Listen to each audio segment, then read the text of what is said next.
கர்த்தருடைய பரிசுத்த நாமத்திற்கு மகிமை உண்டாவதாக. இன்றைய வேத வசனம் யோவான் 14:18. நான் உங்களை திக்கற்றலாக விடேன். எல்லோரும் நம்மை தனியே விட்டுவிடும் காலம் வரும்போது இயேசு நம்மை தனியே விடமாட்டார். உலகத்தின் முடிவு பரியந்தம் சகல நாட்களிலும் அவர் நம்மோடு கூட இருக்கிறார். நான் உங்களை திக்கற்றலாய் விடேன் என்று அவர் வாக்கு பண்ணியிருக்கிறார். யோவான் 16:32 இயேசு சீசர்களை பார்த்து சொல்லுகிறார், நீங்கள் சிதறுண்டு என்னை தனியே விட்டுவிடும் காலம் வரும்.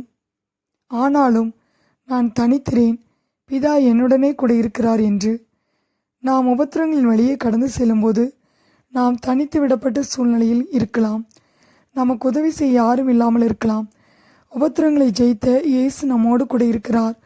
நாம் கலங்காமல் தைரியமாய் இருப்போம். அவர் நமக்கு அற்புதம் செய்வார். நெருக்கங்களின் நேரத்தில் மனிதர்கள் நம்மை விட்டு போகலாம்.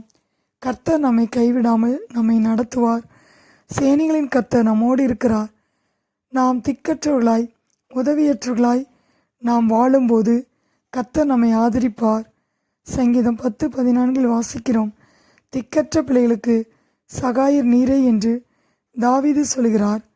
தாவீது எல்லாராலும் மறக்கப்பட்ட நேரத்தில் தனித்து விடப்பட்ட சூழ்நிலையில் தாவீதை கர்த்தர் ஆதரித்தார். தாவீதுக்கு துணையாக இருந்தார். அதனால் தாவீது, என் தகப்பனும் என் தாயும் என்னை கைவிட்டாலும் கர்த்தர் என்னை சேர்த்துக்கொள்வார் என்று தாவீது சொல்கிறதை பார்க்கிறோம். ஆம் பிரியமானவர்களே, நம்முடைய வாழ்க்கையில் நம்மோடு தேவன் இருக்கிறார். அவரே நமக்கு தகப்பனும் தாயுமாக இருக்கிறார். நம்மை திக்கற்றலாக விடமாட்டார். எரேமியா 49:11 வாசிக்கிறோம், திக்கற்றலாய் போகும் உன் பிள்ளைகளை ஒப்புவி, நான் அவர்களை உயிரோடே காப்பாற்றுவேன் என்று வாக்கு பண்ணியிருக்கிறார். நம்மை உண்டாக்கின தேவன் நம்மை திக்கற்றலாய் விடமாட்டார், நம்மை காப்பாற்றுவார். யோவான் 14:18 வாசிக்கிறோம், நான் உங்களை திக்கற்றலாக விடேன். கர்த்தர் தாமே இந்த வார்த்தையை ஆசீர்வதிப்பாராக. ஆமேன்.